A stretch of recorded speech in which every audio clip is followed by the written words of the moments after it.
Você sabe o que é saúde mental?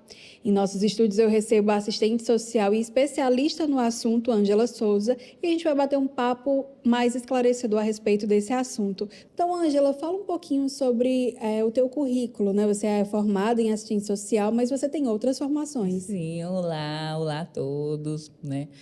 Eu quero agradecer você, Cíntia, pelo convite, que esse momento é muito importante para esclarecer a sociedade como um todo, temas tão relevantes para a sociedade, né? Então, antes de entrar na pauta da saúde mental, eu vou falar um pouquinho de mim, tá bom? Sim. Bom, eu sou Ângela Souza, como você disse, né? Sou assistente social, já trabalhei aqui no município e continuo trabalhando no município de Maracanaú, como assistente social por 12 anos na saúde mental. Trabalhei no sócio jurídico também, né? Atualmente eu estou na educação. E como disse, sou assistente social, especialista em saúde mental, sou psicopedagoga, tenho uma formação em psicanálise, fui preceptora da Escola de Saúde Pública do Ceará em saúde mental aqui em Maracanaú, quando Maracanaú teve convênio com a Escola de Saúde Pública do Ceará, enfim. E trabalho também com dependência química, que também tá coligado com a saúde mental, que as pessoas não entendem muito bem. E sou uma militante da saúde mental. O que quer dizer isso? Uma militante. Eu sou defensora das pessoas que têm algum problema mental. Então, eu sou a defensora, né? A gente precisa quebrar esses tabus, que depois, no decorrer da entrevista, a gente vai falar sobre isso, né? Mas eu me considero uma militante da saúde mental. Ok, então, mais do que apta para a gente conversar sobre isso. É um bate-papo que a gente vai ter agora para poder esclarecer de uma maneira melhor e elucidar algumas dúvidas, né? Porque as pessoas, o assunto saúde mental hoje em dia ele está muito recorrente, mas ainda existem muitas dúvidas por parte da população sobre o que é saúde mental. E de acordo com a Organização Mundial de Saúde, a OMS, cerca de 1 bilhão de pessoas no mundo sofrem com transtornos mentais. Em 2020, houve um aumento de 25% dos casos de ansiedade e depressão, que são só algumas das doenças que fazem parte dos transtornos mentais, né, Ângela? Verdade. E aí, justamente a minha primeira pergunta para ti vai ser sobre o tabu que existe sobre a saúde mental. A primeira pergunta que eu te faço é: o que é saúde mental? Bom, segundo a Organização Mundial de saúde mental é o bem-estar da pessoa. Ele tem que estar bem biologicamente, psicologicamente, fisicamente, economicamente. Na verdade, é biopsicossocial, né? Biológico, psicológico e social. É todo um conjunto para a gente estar bem da saúde mental. E aí, esclarecendo mais a fundo, as pessoas têm muito preconceito quando eu falo questão de tabus, é a questão da saúde mental trazer um histórico muito triste, né? Que foi os manicômios, a forma como essas pessoas eram tratadas, era uma forma desumana, com violência, com exclusão social. As pessoas que apresentavam algum comportamento diferenciado, às vezes não tinha nenhum problema mental, mas só por ter um comportamento diferenciado, a família poderia internar ela em um hospital de manicômios, dizendo que essa pessoa tinha problema mental. E essa pessoa não era escutada, não era ouvida pela equipe. A equipe, na época, escutava as famílias, então não tinha esse cuidado, esse olhar humanizado que passou a ter com a reforma psiquiátrica, que foi a Lei 10.216 de 2002, 2001, se não me engano. É uma lei recente, né? E que as pessoas desconhecem, né? Foi a partir daí que surgiram os CAPs, um novo modelo de atendimento para essas pessoas com transtorno mental. E se mistura, Cíntia, a questão do sofrimento psíquico e transtorno mental. As pessoas não conseguem entender quais os sintomas, quando procurar ajuda. Fica tudo junto e misturado, e aí as pessoas têm preconceito, porque acham que se procurar um especialista em saúde mental, que é o psiquiatra, psicólogo, psicanalista, né, vai dizer assim, não, eu não sou doido, eu não sou louco, eu não Sim. vou. Esconde, às vezes tem sintomas, e aí esconde. As pessoas, esses tabus que a gente precisa romper. Justamente é a minha próxima pergunta para ti. Eu queria saber como podemos desmistificar a ideia de quem só procura a ajuda especializada quem é doente ou tem um problema grave. Isso acontece? Acontece e só procura quem tem, e mesmo assim nem todos, por causa do quê? Do preconceito, né? Dos tabus. Mesmo quem tem transtornos mentais graves não quer ser ajudado. Então, assim, é um tema muito complexo, a gente precisa informar a sociedade, e aí eu vou tentar explicar aqui para você e quem está nos ouvindo entender, né? Como você leu aí dados, né, em 2020, o número de pessoas aumentou com ansiedade, né? É um número preocupante que já vinha, essa estatística muito elevada antes da pandemia, e com a pandemia isso se agravou drasticamente, porque nós vivemos um momento histórico, a pandemia. Nós tivemos que nos reinventar nessa pandemia. A nossa rotina do brasileiro, do Brasil inteiro, do mundo inteiro, mudou. Nós tivemos que nos adaptar ao isolamento social. Então, isso foi um prejuízo muito grande para a humanidade. Então, cresceu esse sofrimento psíquico, né? E aí eu vou explicar para você a diferença de sofrimento psíquico e transtorno mental. Existem transtornos que a gente adquire que são externos, que são de fora para dentro.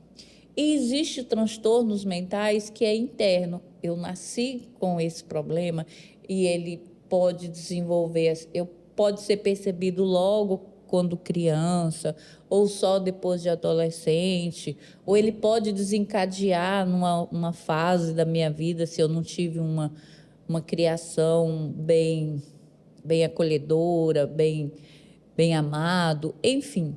Então, pode desenvolver. E o que se mistura hoje são o sofrimento psíquico, que são os fatores externos. Esses fatores externos que nós estamos vivendo hoje, ele está sendo muito adoecedor. Como assim, Ângela? Por exemplo, desemprego, desigualdade social, violência, perda de ente querido, os novos arranjos familiares, que não é mais aquele tradicional nuclear, pai, mãe, filho. Então, as famílias estão tendo muitos conflitos e a pessoa só pode ser bem-sucedida na fase adulta se ela tiver uma base, e a base é a família. E se essa família ela não tem essa estrutura, ela não vai conseguir. E aí eu não estou dizendo que tem que ser um modelo de família. Não importa qual seja o modelo de família. O importante é que essa família viva em harmonia e consiga amar os seus entes queridos e cuidar, conforme nós temos o artigo 227 da Constituição. A primeira responsabilidade é da família, né? E aí as pessoas não procuram ajuda, né? Então, hoje, se eu disser assim para você, eu estou fazendo assim uma análise da experiência de trabalho que eu tenho, da minha convivência, né? Se a gente for fazer uma estatística, eu acho que deve estar igual. Pessoas que têm realmente transtorno mental, que é biológico, nasceu com um problema, e pessoas que iniciaram esse transtorno mental com um sofrimento psíquico. Porque se eu tenho um sofrimento psíquico e eu não cuidei a tempo, não busquei ajuda, esse sofrimento psíquico pode se transformar num transtorno mental. Sim. Por exemplo. Só te interrompendo, mas um dos tabus sobre quando a pessoa diz que tem depressão é que ela pode curar essa depressão tendo fé, força de vontade, que é frescura, a pessoa sofre muito, ouve muito isso, acontece isso, né, Ângela? É um absurdo, né? Mas acontece. Como é que a gente pode dizer, né, agora explicar que transtorno mental não é a mesma coisa que tristeza, ou é? A tristeza, ela pode fazer parte, um dos sintomas do transtorno mental e do sofrimento psíquico. Sim. Que ela pode ter cura ou não. Por exemplo, eu ia te falar. Uma pessoa que perde um ente querido, né? Ela vai passar por um luto, né? É normal passar por um luto? Ela vai ter o período que ela tem que chorar, enfim. Mas se aquela tristeza, né? Aquele luto passa de 6 meses a 1 ano, aí a gente já tem que olhar, né? Porque pode virar uma depressão, né? Um transtorno de ansiedade. Esse exemplo que você citou, ele pode ser considerado como um gatilho, é assim que a gente fala, né? Isso, um gatilho para desenvolver um transtorno mental. Sim. Entendeu? E aí, por isso que eu digo, tá aí, vamos dizer assim, no mesmo nível. Quem nasceu com transtorno mental já tem essa patologia, por exemplo, retardo mental, esquizofrenia. Você sabia que qualquer um de nós podemos desenvolver esquizofrenia? Não sabia. Pois é. Agora, quem tem na família casos, a predisposição é maior. E aí, por exemplo, uma pessoa... por exemplo, a minha família tem predisposição para pessoas com esquizofrenia. Eu tenho vários primos que são esquizofrênicos, né? Então, assim, eu tenho predisposição para desenvolver. Mas quando essa criança, essa pessoa, ela está num ambiente familiar saudável, dificilmente essa esquizofrenia pode desenvolver. Ou sim, né? Então, isso não dá para a gente prever, né? Por exemplo, psiquiatria é muito difícil de tratar, né, as pessoas com transtorno mental, porque requer tempo. Não existe exames que o médico possa pedir para ajudar ele a fechar um diagnóstico, né? Como, por exemplo, o neurologista, ele pode pedir uma ressonância, né, um raio-x. Ele vai tratar de uma parte do nosso corpo que é palpável, que é o cérebro, o neuro, né? Sim. E o psiquiatra não. Ele vai tratar do psique, que é a alma, que vamos dizer assim, eu costumo dizer que o psiquiatra, ele trata da sombra do cérebro, vamos dizer assim.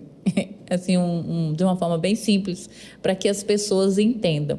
Eu gosto de falar muito simples, porque eu quero atingir as pessoas que não conhecem a linguagem técnica. E esse é o objetivo. Entendeu? Sim. E aí, por isso que eu gosto de dar esses exemplos e sempre me coloco à disposição para fazer esses momentos, para falar, para explicar, para esclarecer, né? Agora também eu estou em sala de aula, que aí eu estou perto dos meus alunos, daqueles adolescentes, daquelas crianças, né, que eu estou ensinando no ensino fundamental. Sim, para a gente Ângela, ter esse contato. Isso, entrando nessa tua parte da docência, que você está em sala de aula como professora de história, que tinha me adiantado já antes, e aí como é que você pode levar um pouco dessa tua experiência com a saúde mental e com a parte da assistência social, suas especialidades em sala de aula para esse viés da história, que é um pouco, a gente pode dizer que é diferente, que é distante, né? Não é tão distante não, que tudo é história, né? Tu acaba introduzindo, então, no teu método de ensino, no conteúdo também para os alunos. Isso, a gente chama de transversalidade. Por exemplo, eu estou lá dando história e no período, por exemplo, na Idade Média, eu estou falando da igreja medieval, né, como que surgiu a psiquiatria, né?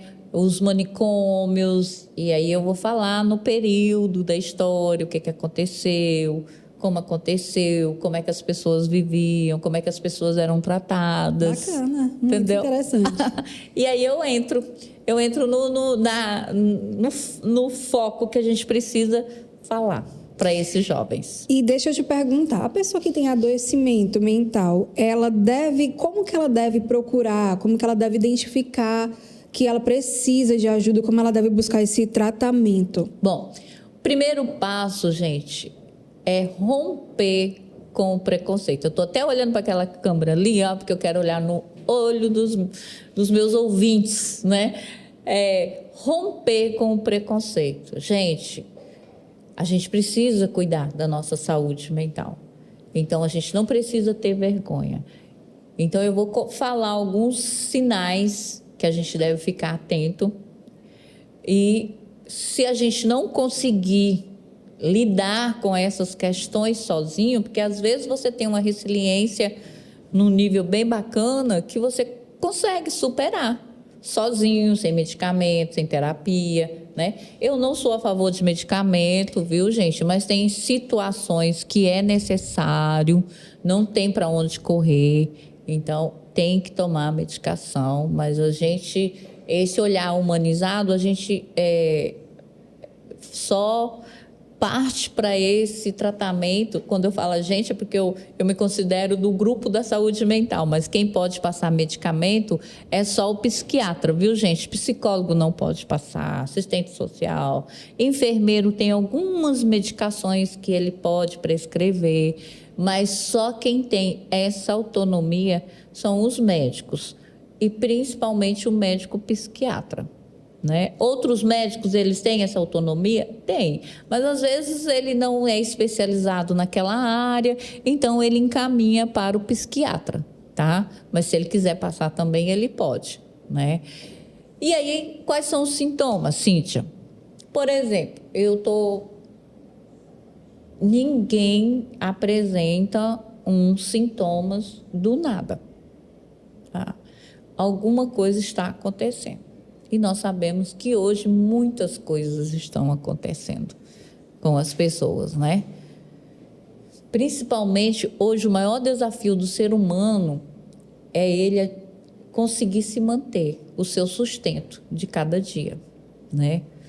Então as pessoas se preocupam, né? Relacionamento hoje também está muito complicado devido às redes sociais, né? À internet. As pessoas estão se isolando, né? E isso está sendo muito adoecedor também. Nós precisamos ter esse equilíbrio, né? Tudo na vida tem um equilíbrio. E aí começam os sintomas, né? Sintomas de medo, de não querer sair de casa, de indisposição, de tristeza, choro fácil, não consegue se relacionar, é irritado, agressivo, não consegue mais estudar, começa um curso e não vai até o final, não consegue se relacionar com ninguém. Enfim, começa a aparecer sintomas que atrapalham a sua rotina no dia a dia. Trabalhar, estudar, se relacionar socialmente. Tá assim? Corre, busca ajuda, né? Porta de entrada são os postos de saúde em qualquer município, certo? Isso está na lei 10.216 da reforma psiquiátrica, que essa lei veio para acabar com os manicômios e um olhar humanizado dessa doença, né? Desses transtornos mentais. E, gente, Cíntia, tem hora que me dá uns brancos aqui, sim, mas eu acho normal. Que é o Covid. Com certeza. É muita informação. Não, então, aí, lembrei, pronto. E aí, quando a pessoa está com esses sintomas, procure ajuda, tá? Procure ajuda. Como eu disse, a porta de entrada é o posto de saúde. Se o posto de saúde não dá conta, ele vai encaminhar para os CAPs, que é setor secundário, tá? Eles são especializados. E aí, gente, só deixar bem claro aqui, nunca desistam quando vocês precisarem de um tratamento, porque é demorado, principalmente saúde pública, né? Infelizmente, a gente sabe que acontece. A demanda é muita, então as pessoas às vezes vão, as consultas é marcada para mais tempo, enfim. Existe hospital mental hoje para internar pessoas que estão em crise, que está colocando em risco a sua vida ou de terceiros. Mas não é para ela ficar internada para sempre, igual eram os manicômios, né? Então, os CAPs, eles surgiram nesse período, né, da reforma psiquiátrica para dar continuidade a esse tratamento. Então, o tratamento requer tempo, o médico, o terapeuta, ele precisa de tempo, né? Esperar que os profissionais dê alta para esse paciente. Tem sofrimento que pode virar um transtorno, tem transtorno que tem cura, tem outros que não tem, né? Nós podemos ter uma depressão que se chama, se eu não me engano, é dismistia, que é uma depressão crônica, que ela não tem cura. Você vai ter que conviver com ela, que pode ser leve, médio ou grave, né? Moderado ou grave.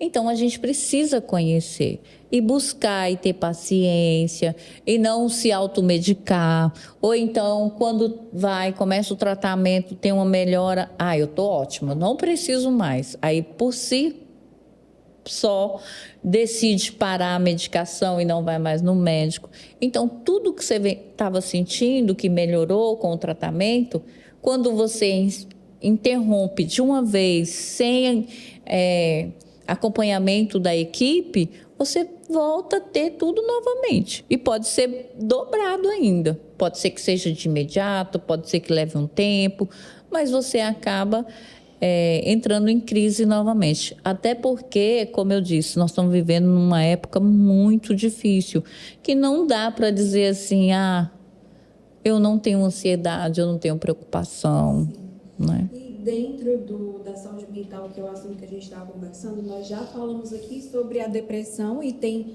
vários tipos de depressão, como você já citou, aqui os graus de depressão. Tem a ansiedade, que também tem os graus, né, os níveis de ansiedade. A esquizofrenia foi citado também. E existem outros transtornos. São vários. Né? O estresse, ele também está associado. Oi? O estresse. Também. Inclusive, eu recentemente estive no médico fazendo um check-up. Graças a Deus, meus exames deu tudo normal.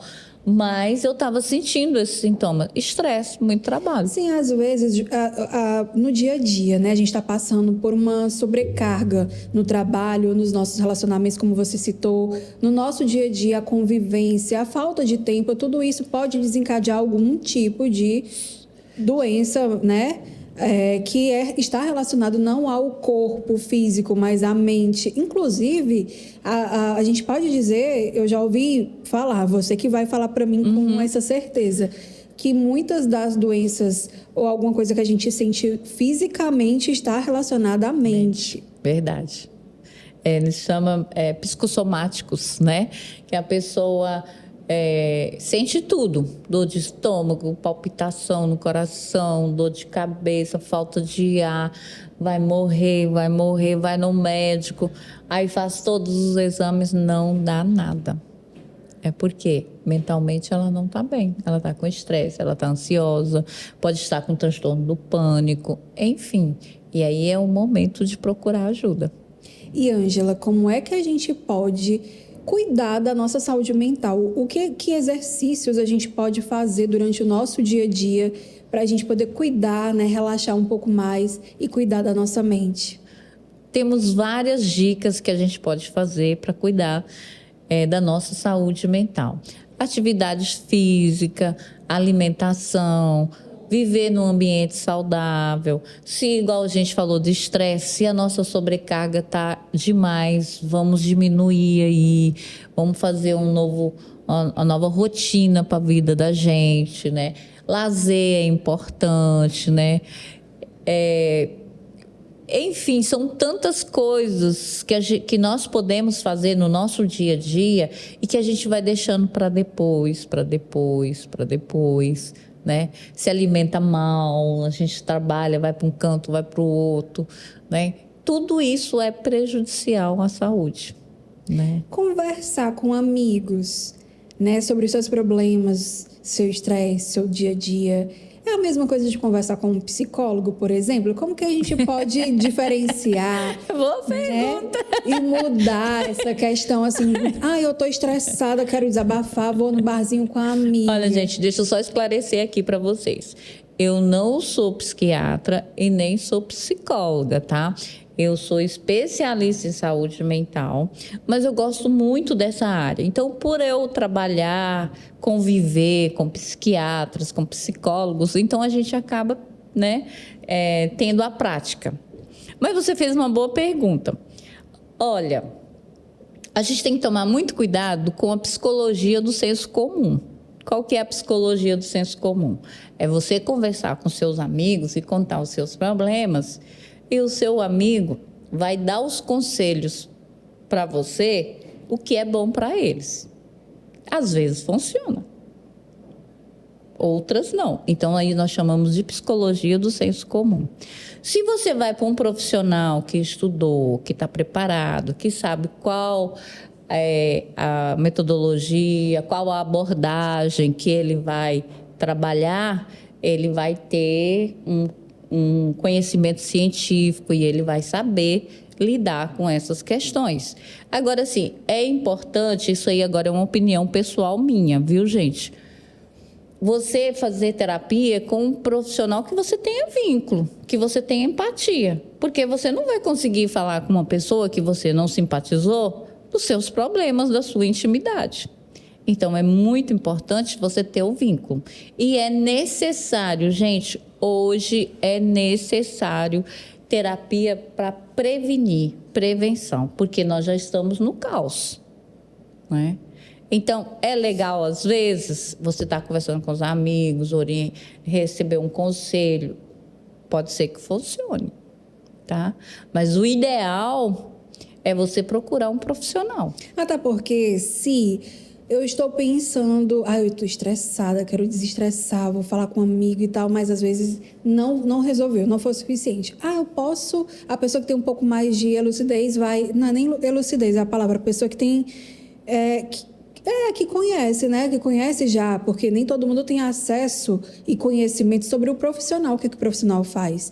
Então, se eu acho que eu preciso de uma terapia com um profissional, vou lá e acabo descobrindo coisas que eu achava que não tinha, porque ele estudou para isso, ele vai fazer um diagnóstico, então eu posso achar que não é tão grave, mas pode ser, ou pode ser não tão grave e eu achar que é grave. Quem vai diagnosticar em primeiro lugar, o psicólogo, que ele pode te encaminhar para um psiquiatra. Assim, para fechar um diagnóstico, boa pergunta, viu, Cíntia? Você tem excelentes perguntas. Para fechar um diagnóstico de transtorno mental, quem pode fechar esse diagnóstico é o psiquiatra, tá? Psicólogo pode fazer uma avaliação e dar hipótese de algum diagnóstico? Pode. Até eu, que sou especialista em saúde mental, quando trabalhava na saúde mental, eu fazia isso como assistente social, né?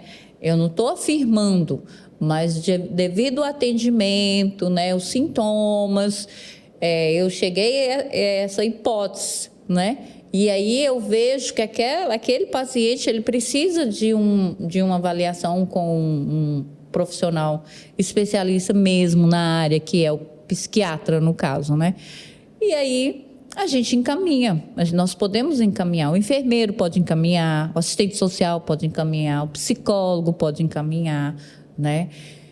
E aí ele vai procurar. Mas o importante... Agora, tem casos, Cíntia, que não precisa de psiquiatra, não precisa de medicação. Só o psicólogo, a terapia vai resolver seu problema. Uhum. Então, quando o psicólogo está atendendo um paciente que ele percebe que aquele paciente precisa ser avaliado por um psiquiatra, ele com certeza ele vai encaminhar.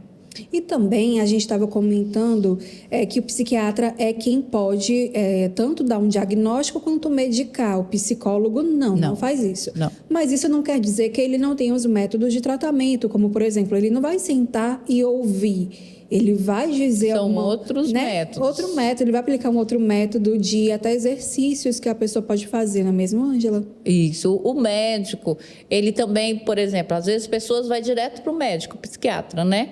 Ele vai ouvir os sintomas. Normalmente, como é que funciona quando uma pessoa chega para ser atendido na rede pública, né? Passa primeiro por uma triagem, que quem faz são os técnicos, né? A anamnese. Aí, na anamnese, a gente constrói o PTS dessa pessoa, que é o Projeto Terapêutico Singular.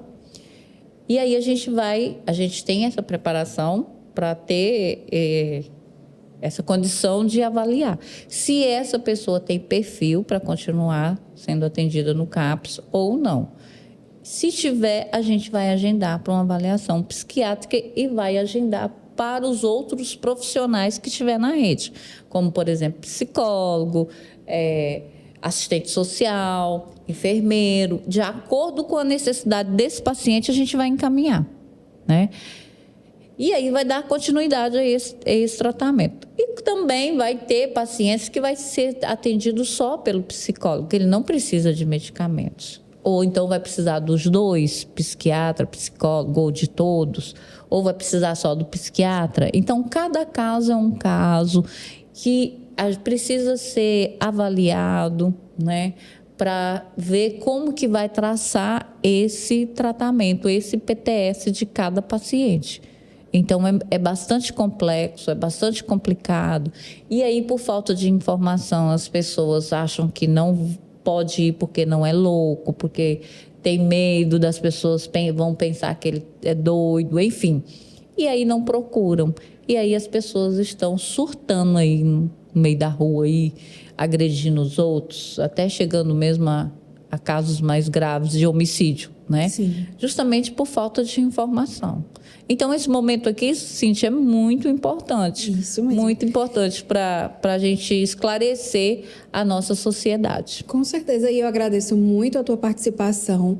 Quero até te pedir umas dicas, mais dicas, né? A gente está conversando bastante sobre o assunto e destrinchando muito mesmo algumas dúvidas que a gente já pesquisou, que você conviveu, que eu já pesquisei também. Mas eu queria que tu passasse, assim, umas dicas de como que a pessoa pode procurar, porque a gente já falou aqui na entrevista sobre isso, Ângela, sobre o que eu estou sentindo que eu devo procurar, mas ainda não é fácil, né? Ainda não é fácil dizer, será que isso aqui é um caso de ajuda médica, ajuda psicóloga, ajuda psiquiátrica, será? Então, o que essa pessoa tem que fazer? Ou se eu estou perto de uma pessoa que precisa, que eu identifiquei que ela precisa de ajuda, o que eu posso fazer? Como que a gente busca ajuda e como que a gente procura por ajuda para os nossos amigos e familiares? Pronto. Se eu tenho convênio particular, se eu tenho condições de pagar uma consulta particular, procure uma avaliação com um profissional, seja um psicólogo, seja um psiquiatra. Se eu não tenho, eu vou para a rede pública, eu vou para o posto de saúde, que é a porta de entrada. Lá esse paciente, essa pessoa vai ser avaliado e, de acordo com a necessidade dessa pessoa, eles vão dizer se sim ou se não, né? Ou como amigo, eu acho que você está perguntando isso, eu percebi que tem uma pessoa que eu convivo, que está demonstrando alguns sintomas desses que eu te falei, que está com um comportamento estranho, né? Se você tem esse vínculo com essa pessoa, oriente ele, peça para ele procurar ajuda, explique isso que nós estamos conversando aqui para essa pessoa, né? Para que vá com essa pessoa, acompanhe essa pessoa até um órgão público ou privado, para que essa pessoa seja avaliada. Né? Sim, o importante, Ângela, é a gente dizer que essas pessoas não estão sozinhas, né? Exatamente. Elas precisam de ajuda e elas podem ter acesso a essa ajuda, né? Aqui no município, além da rede pública, né, que tem os postos de saúde, os CAPS, o CIRM, né? Também temos algumas, eu vou falar aqui da minha associação, também temos algumas associações aqui no município. E, no caso, eu sou mulher fundadora da AMEM, que eu acho que todo mundo aqui em Maracanaú já conhece, a Associação de Meninas e Mulheres de Maracanaú. A gente também, nós fazemos esse trabalho em comunidades carentes aqui de Maracanaú. Inclusive, sábado eu vou para o Jardim Bandeirantes fazer uma palestra. Não governamental. Não governamental, é. A nossa equipe são várias profissionais, assistente social, psicóloga, advogada, enfim. Só as fundadoras da AMEM já formam uma equipe multidisciplinar. E aí a gente cobra muito, né, dos gestores, mas nós, como cidadão, cidadã, nós também temos que fazer a nossa parte social.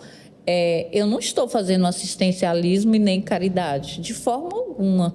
Eu estou fazendo o meu papel na sociedade como cidadã.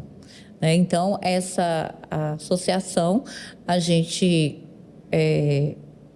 realizamos as nossas ações nos bairros carentes de Maracanaú, atender às demandas que eles necessitam e que a gente pode estar auxiliando com palestras, a gente, por exemplo, teve essa campanha aí da pobreza menstrual, né?